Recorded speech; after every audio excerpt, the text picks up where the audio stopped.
Apa yang dimaksud dengan wara'? Ada dua istilah yang mirip secara definisi, tapi sebenarnya sangat berbeda jauh. Yang pertama adalah wara', yang kedua zuhud. Mana yang lebih tinggi tingkatannya? Kalau kita mengacu kepada definisi yang diberikan oleh Syekhul Islam Ibnu Taimiyah, beliau ngasih penjelasan. Yang dimaksud dengan zuhud adalah tarku ma la yanfa'u fil akhirah.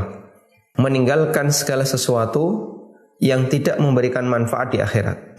Sedangkan wara', definisi yang beliau sampaikan, tarku ma yakhafu dhararuhu fil akhirah. Meninggalkan segala sesuatu yang dikhawatirkan berbahaya di akhirat.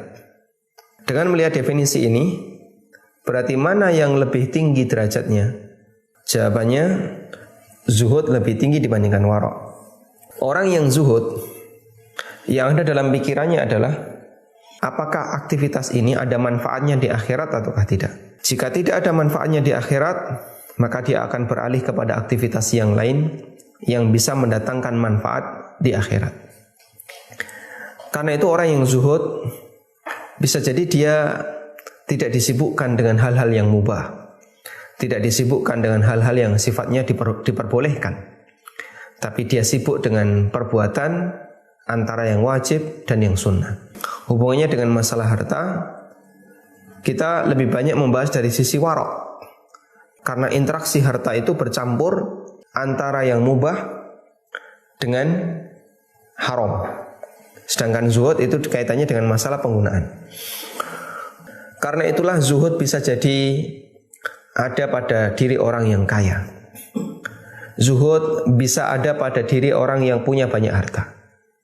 Sehingga zuhud itu tidak identik dengan kemiskinan, tidak identik dengan tidak punya apa-apa, tidak pula identik dengan perbuatan orang-orang sufi yang mereka nggak mau kerja.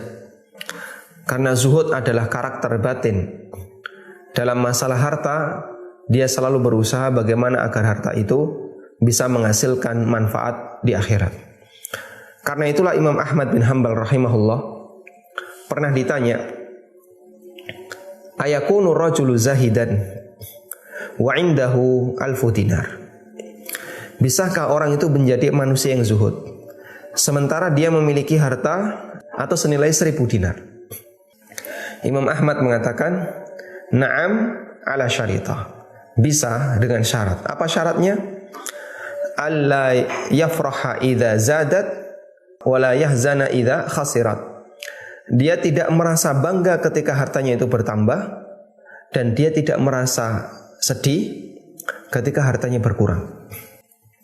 Dan orang yang zuhud, harta itu hanya sebatas ada di tangan, sebatas ada di bagian lahiriah, tapi tidak sampai masuk dalam pikirannya. Sehingga ketika hartanya berkurang, dia santai. Hartanya bertambah juga tidak membuat dia semakin cinta dunia. Kenapa? Orang yang zuhud dalam pikirannya, apakah hidup ini bisa menghasilkan manfaat di akhirat ataukah tidak?